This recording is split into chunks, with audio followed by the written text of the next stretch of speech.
Hello and welcome back to Homeschool Together. Today we're taking a look at the first book in the Explode the Code series, which is a phonics-based curriculum, not leveled by grade, even though it says one that does not correspond to first grade.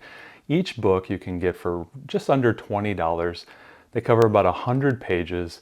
And for book one, we cover all of the first short vowel sounds, which are those first words that our young learners are going to learn. And then what they do is they take those short vowel sounds and put them in CVC words, so three-letter words that our learners can learn to write and learn to spell and read. One thing that is missing in these curriculums is something that I find lacking, which I feel it's not a complete program, it's a good part of a program. You need a little bit of flashcards to reinforce that learning. You need a little bit of letter manipulative tiles in order to kind of expand on the book. It feels like it's a consumable, but sometimes we want to go back and reinforce what we've been learning, and it's lacking in that respect. So if you're looking to put this into a program, you may need to add a little bit of manipulatives on the side when you're doing that instructions. Now inside the book is roughly 100 pages of examples and problems that you can work on that covers about 11 lessons. Again, this is an affordable curriculum, no frills, and it's a workbook base. It's great to put in any morning basket or as a supplement to a larger kind of program that you may be building for your learner. So now let's go ahead and hop inside. So here we are in the Explode the Code 1 book, and first thing you'll notice is, hey Matt, you sold me a bill of goods as a workbook, and I don't have a workbook. I have a printed out version. My co-op has access to an enterprise license of this, and we are able to print this off. And so one of the benefits is I can print that off and put it onto a nice 3-ring binder. I have the slip on the front page. The first thing you'll notice about the Explode the Code series, that is through their entire series, and every time I cover one of these books in a review, we'll talk about this, is the drawings. They can tend to be very silly and sloppy, but I think that's kind of the endearing portion of what Explode the Code is. So the first thing we get is right out the bat is an initial review. So remember, this is the first book that we're seeing for our learners with respect to phonics. And the first thing they want to do is really just kind of like, all right, do you know your basic sounds and what words start with that? So a very common exercise here in Explode the Code, which you'll very often see, is kind of this horizontal flow of activities that your learner is going to have to do. And you'll see here that my learner has already started this. We have just started this with our young one. This is now the second time we've been through Explode the Code. In this exercise, we have the letter F, and she is supposed to tell me that sound and then look at these images and say, okay, which image, which item here starts with that letter. And this is just a review. This is one of these kind of like early reviews at the beginning of the curriculum.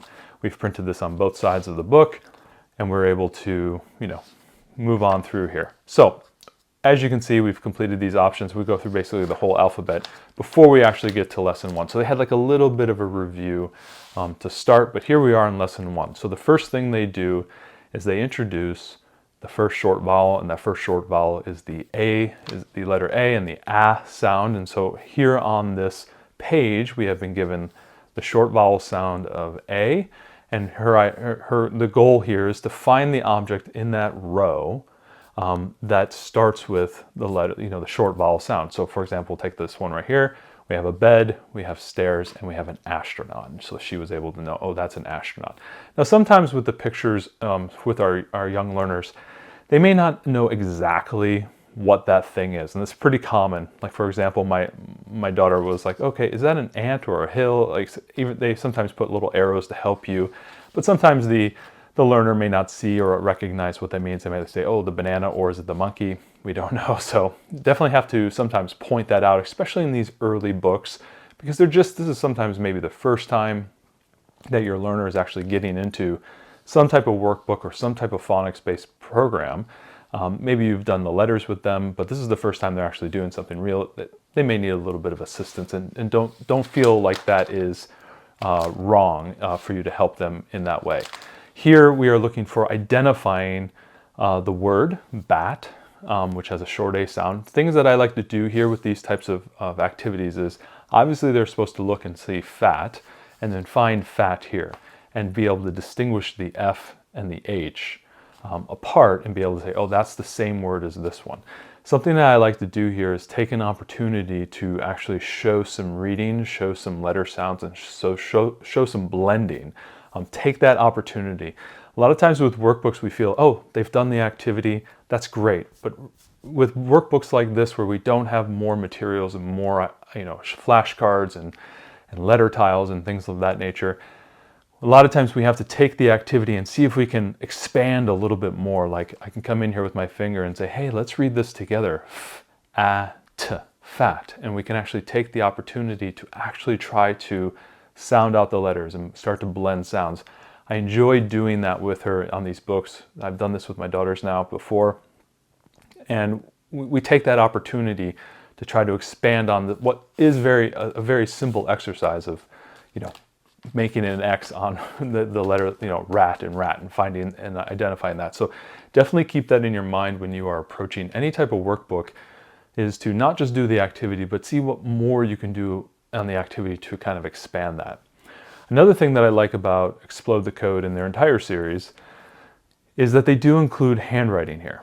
And this is something for a lot of us it's hard to get a phonics-based curriculum or to get a reading curriculum that also focuses on handwriting. And that has always been a cool thing about Explode the Code, is that I feel my children get a lot of time on the page in the action of writing the letters and actually writing the words. And I'll show you here in the next page them actually having to write the entire word. So obviously we've just started this, so not the whole thing is not complete. Again, something that you'll see in all my reviews is I let my daughters draw and have fun on the page. I never want to stifle any type of creativity or activity. Here she drew an avocado, and I mentioned that starts with the letter A, and so she was excited to draw an avocado, obviously banana, not. But really just let them explore the workbook. These are consumables. I know my book is a print off, but when you purchase the book online and you have that in hand, just let them consume the book. Don't feel like you want to reuse this in the future. It's such a low-cost curriculum. It's so affordable. Let them use the margins and let them use the activities. If you have a child who loves to draw and color, have them add into the drawings and really have them engage with the material. You'll be surprised at what they take out of this. So moving on, obviously that was the end of the day for us. But here we are actually showing, we're actually spelling the words. So they're actually having to look at the word, copy those letters into these locations, and then identify the correct image that corresponds to that. This is where I really, really think that an Explode the Code series, an Explode the Code book series, really has a kind of a nice blend of the handwriting, a little bit of the spelling. If you can think about it, you are doing spelling here as well, on top of recognizing the letters and recognizing the phonetic sounds of those objects that they're trying to find in these. Another activity that you'll see very common, especially in these early Explode the Code books, is the actual spelling of the word in pieces. So here in this case we have a bat from a baseball, and we have to phonetically sound out that word and circle the appropriate letters and then spell that word. So you're taking phonics and handwriting and spelling and reading, and you're blending it all together in these very simple activities that kind of repeat. Now, with respect to how much of this you need to do on a daily basis, I would say, with 100 pages, if you're imagining yourself doing this with like a kindergartner or even an early preschooler who maybe has a little bit more of advanced drive to learn to read, 2-3 pages a day at the most. If you have a learner that just wants to run through a bunch of pages, that's fine. But I get nervous when they really do a bunch of pages, and because I don't know how much they're mastering and how much they're remembering. So I always try to keep it to 1 or 2 pages. Keep it short, keep it fun, but keep it short on the amount of pages that you're doing, and then maybe come back the next day and see if they're more interested in doing another page or 2. I don't like to rush through these books because I do want them to master the activity and master the skill of what we're doing. And in this case, it's the short A sound. So again, this is something that I'm really focusing on them when we're doing these activities, that I know from the beginning of the lesson is that we are focusing on the short A sound. So all the words that we're going to be seeing are going to be short A sounds. So I'm going to have her remembering that, hey, we're looking for that ah sound all the way up. So little things that you can do while you're approaching this curriculum. So continuing on with the different types of activities, we here have a list of words that we are now trying to associate with a picture. This is where we're starting to ask the reader to start to kind of blend some sounds, look for those initial first letters. Are we expecting them to know all these words and all these sounds? Not necessarily, but we can help them. For example, if we're looking here and we have the mat, your learner may be looking up here and going, oh, I don't know which one. Well, here, help me find a word that starts with the sound, the sound. And if they forget about it, maybe sometimes you can write a couple letters up on the top and you say, which one is the sound? And they can point out to the one they believe is the sound, and then they can come in here and find that. So we're not necessarily expecting them to read all these letters, read all these words, but we're helping them, we're guiding them in this process, especially on these early books, first time they're engaging with this type of material. Again, over here we have them trying to find the right word for this case. So in this case, we have rat, we have rant, we have ran, and we have tar. And so they're trying to identify all the letters in the word, because a lot of times with these early readers, they want to eject out of the words very early. I see the R, I see the A, I'm just going to circle the first thing that has R and A. In this case, it would be rat and would be correct, but if these were swapped, they'd see the RA, and I'm going to circle because I know it's a rat, and I'm not going to look at the last letter. So we really want them to focus all the way through those words, and these little activities will help you do that. Moving on, we have these very simple reading comprehension section. Again, we are not expecting our learners to read these. These are things we're helping them read. You can read for them. Maybe you can pick out one word that they can try to read and really have that confidence, and then answer the question that matches the image. The hat is fat or the bat is fat. And we have a fat bat, so obviously we want to put the X there. Very simple activities. Again, you're helping them through these activities. And then we get into the really difficult one. But what is also something that I always point out is that the words that they end up using on these images are referenced in the previous pages. And so if we have our learner get stuck on how do I spell hat? Well, hey, let's go find in one of the earlier pages where we have a hat that we have spelled correctly, at. And I will very often see my reader going like this and going, oh, it's that one. And they'll then go ahead and copy that. That is, in my book, very acceptable. They're not expected to memorize these words at this point. It's really just having them have the experience of writing the words. And as you can see here, we have finished the second lesson, and we continue on. A lot of the activities are very similar. Moving through the book, you'll see a lot of the same commonalities here. We're spelling the words, we're finding them from the word search. Here we are spelling words, matching them to the image, and again, spelling the words over here again. So you can see a lot of the same patterns you will see throughout this book. The originality is not there, but with respect to the activities, they kind of keep it the same all the way through the lesson. But that comfort and that expectation can sometimes breed a lot of confidence in our readers. If they're not seeing something fresh and new every single time, they can then, be able to apply the tools that they're learning as opposed to trying to figure out the activity.